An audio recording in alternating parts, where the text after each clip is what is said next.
Stock clearance হবে নাকি 299 টাকা থেকে 1099 না 1200 1300 1400 কত? যারা আসবে লাভ লাইক দিয়ে দিবেন। যারা গতকালকে ড্রেসগুলো পান নাই তারা চেষ্টা করবেন আজকে ড্রেসগুলো নিয়ে নেওয়ার, কারণ আজকে স্টক ক্লিয়ারেন্সের দিল্লি বুটিক্স, বিশেষ করে যারা দিল্লি বুটিক্স পড়তে পছন্দ করেন, দিল্লি বুটিক্সের ম্যাটেরিয়াল জানেন অনেক হাই কোয়ালিটির হয়, টপ নচ কোয়ালিটির হয়। এসে একটা লাভ লাইক হাই হ্যালো দিবেন আর জানাবেন নেট সাউন্ড অল ওকে আছে কিনা। হ্যাঁ, আজকে কিন্তু আপনারা কার কাছে দিব এগুলা? আইনি তুমি সামনে যাও, তুমি সামনে যাও, হেরুপাল আসেন একটু। হ্যাঁ, যেমন আমি আপনাদেরকে একটা ক্লু দেই, গতকালকে এগুলো সব সোল্ড না চিকেন কারি, মাশাআল্লাহ সব তো সোল্ড হবে না কেন? 1 থেকে 10 পিস ড্রেস কি না হয় না, মানে সোল্ড না হয়ে থাকে?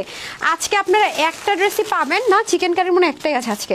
আচ্ছা, চিকেন কারি এই ড্রেসটা, হ্যাঁ না না কটন চিকেন কারি একটাই আছে। যারা কটন চিকেন কারি গতকালকে পান নাই তারা একটাই আজকে চিকেন কারি পাবেন, এই যেটা, হ্যাঁ তারা একটাই আজকে চিকেন কারি কটনের মধ্যে পাবেন, যেটা লস প্রাইসে যাবে আমাদের। যারা দিল্লি বুটিক্স লাভার তারা নেবেন। হ্যাঁ, এই যে এটা হয়ে যাবে প্যান্ট পিসেসটা, এটা হয়ে যাবে ওড়না, এগুলো সব কটন। হ্যাঁ, কটন দেখেন এগুলো আইটেমের মধ্যে জিনিসপত্র অন্যরকম থাকে। এটার মধ্যে দুইটা কালারে পাবেন, একটা হচ্ছে ল্যাভেন্ডার কালারের দোপাট্টা, আর এটা 10 পিস করেন। এটা ইয়ে দেন তো, আপনি ক্যাটালগুলো দেন না আমাকে, ওর কাছে যেহেতু ড্রেস। আচ্ছা, দুইটাই হবে, হ্যাঁ অলিভ আর হচ্ছে গিয়ে ল্যাভেন্ডার, ওকে এইটা পাবেন। আর গতকালকে যারা হচ্ছে গিয়ে এই ড্রেসগুলো পান নাই, এই যে এটা আমি তো এটা লস প্রাইসে দিয়ে দিচ্ছি, এই উন্নারটা, হ্যাঁ তারা আজকে দেখেন অনিয়ন কালারটা পাবেন, একটা কালার। এই এটা না বলছেন আরেকটা, আরো 2-3টা কালার আছে, পাইছেন? একটাই আছে না? এই ডিজাইনের মধ্যে আর কি কোনো কালার আছে 2-4 পিস? আচ্ছা নাই, তো এটা আর নাই, এটা একটাই হবে।